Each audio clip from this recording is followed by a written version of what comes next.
people, if they have a strong enough, urge to do something and feel that they lock onto it and it's the right thing for them, to just go for it, It was just so different, and I just felt so strong that it could be something, really, really unique, and I just felt like it was destiny. And you got the sweet spot of the wave, then you go for it. You just drop in and go for it.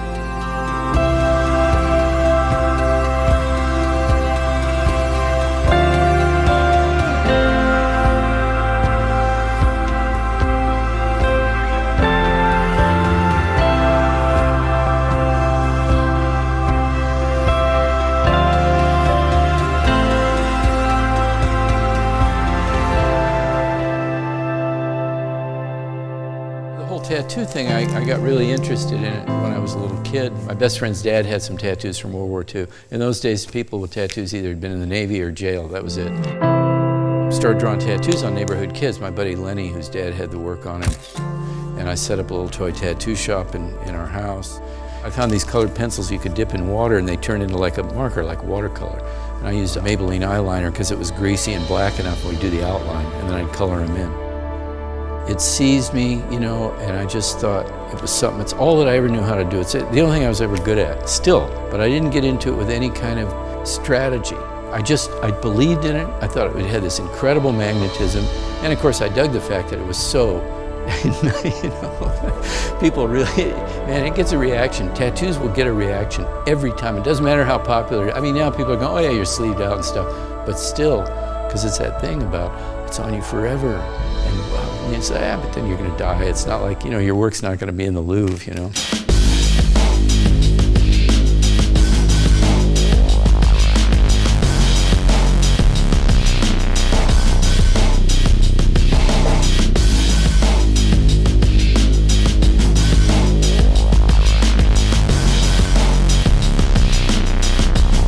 I just decided that I was going to open a tattoo shop. I thought, I'm not going to take my Yale fellowship. I'm going to open a tattoo shop. And my wife, Francesca, encouraged me. She said, just go ahead and go for it. You got to see if this will work. And if it doesn't work, you can put the flash up and go down by the bus depot. Before that, if you walked into a tattoo shop, there are very few tattooers that would do unique things. It's like, that's it, man. That's the menu. Like everything you're going to eat, it's on the Denny's wall. And from even when I was a kid, I thought, this is kind of weird and stupid. You're going to have it forever, and you should be able to get whatever you want. These things were just very hypnotic to me. It was always fun, drawing with you too. You'd always take time to draw with me too. It was really fun seeing all the great old designs coming up on the clothing. It was fun to see it happen. It's like, oh, there's that tiger you drew when I was 8. I just feel so honored that these things, that people responded to the work. It's really, really great.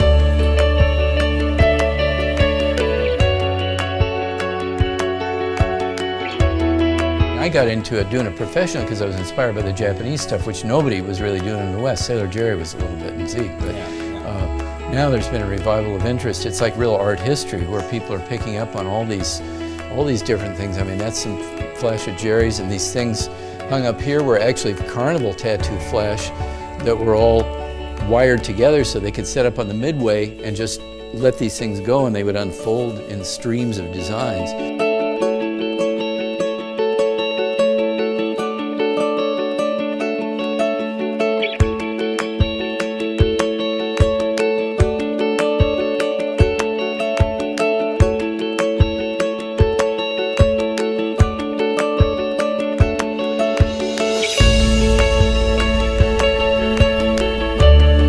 When I started tattooing in the mid-'60s, there were probably 500 tattooers in all of North America, right? And there's 5,000 in LA County now, so that's what happened.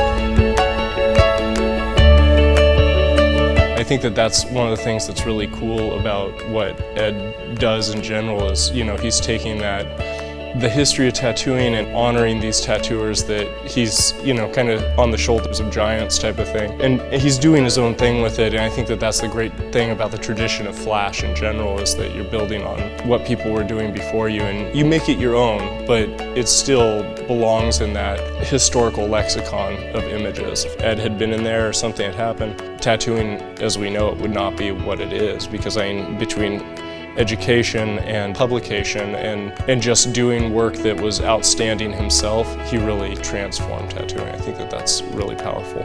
It's incredible. I never thought it would go to this stage. We always say that Sailor Jerry would be like laughing in his grave, you know, the way all this developed. None of us dreamed it would happen. I mean, look at my life's just been this incredible journey of, you know, it hasn't all been great, and I've screwed up plenty, you know, as I go along. You try to just not screw up in the same way as you advance, but I've had an extremely fortunate life, and it's mainly due to all my teachers, all the people alive and dead. And all art of the world is totally alive to me. That's the beauty of having something that won't die off. The tattoos are cool, but when you have a piece of art, when you see this, the spirit of those people live on in those things that they made, and that's really important to me. You know, it's as real as anything that I can see in this room. Something, I mean, it could be a Chinese painting 2,000 years ago. When I see that, I'm riveted, and I know in some way I'm getting a jolt of energy off whoever that anonymous painter was, you know.